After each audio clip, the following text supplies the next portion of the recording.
You're about to travel to Europe during one of the worst times in history, the bubonic plague, also known as the Black Death. Today I'm going to teach you everything you need to know about the Black Death so you can survive while you're there. This is Introducing the Black Death Survival Guide with Katie Nowak. The bubonic plague originated in India with a bacterium known as Yersinia pestis. Y. pestis is spread from rodent to flea to rodent.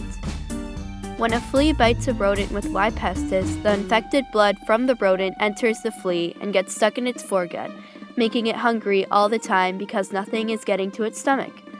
The flea will then feed more greedily on rodents and spread the disease by regurgitating the infected blood into the rats. When the rats start to die off, the fleas start to bite more people, introducing the disease to humans. The disease didn't enter Europe until October 1347, when 12 Genesee trading ships docked at the Sicilian port of Messina after traveling through the Black Sea. Many members aboard were already dead or dying from the plague. Little did they know that they brought infected fleas traveling on infected rats back to Europe. The Sicilian authorities ordered the fleet of the ships, but the fleas and rats had already made their way onto land. It was too late. The disease had already entered Europe.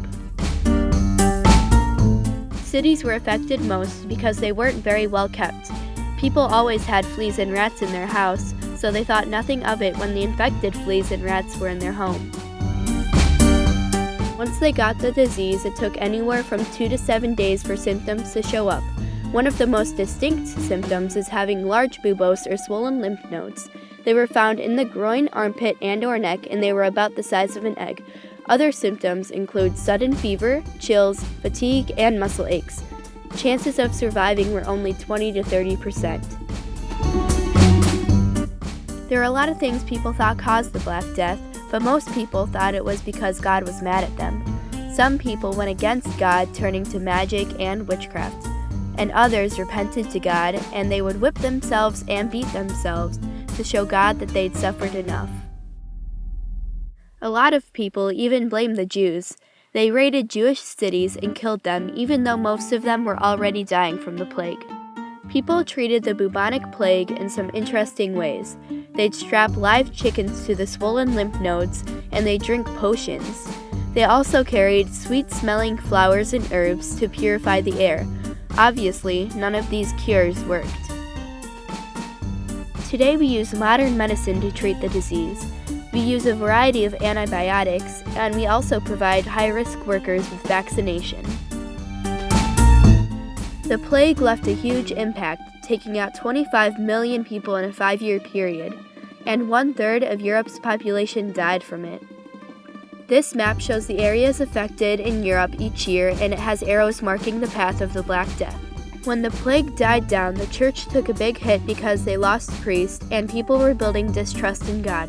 They realized that their religion would not have prevented the plague from happening. There was also more prejudice against Jews because of the belief that they poisoned the water and started the plague. There were positives, though. Serfs that were once tied to a land were now free to make a choice of who they wanted to work for. The lords now had to make their working conditions better and their land more attractive to bring in more workers. In need of workers, they also raised their wages. A few decades later, when the lords tried to revert to the old ways, there were peasant revolts throughout Europe and they kept their new freedoms. As you can see, the Black Death was one of the biggest events in history. It was also one of the worst. I hope you will use this information well when going back in time, and I hope this survival guide helped you. Good luck in your journey to 1347 in Europe, the Black Death.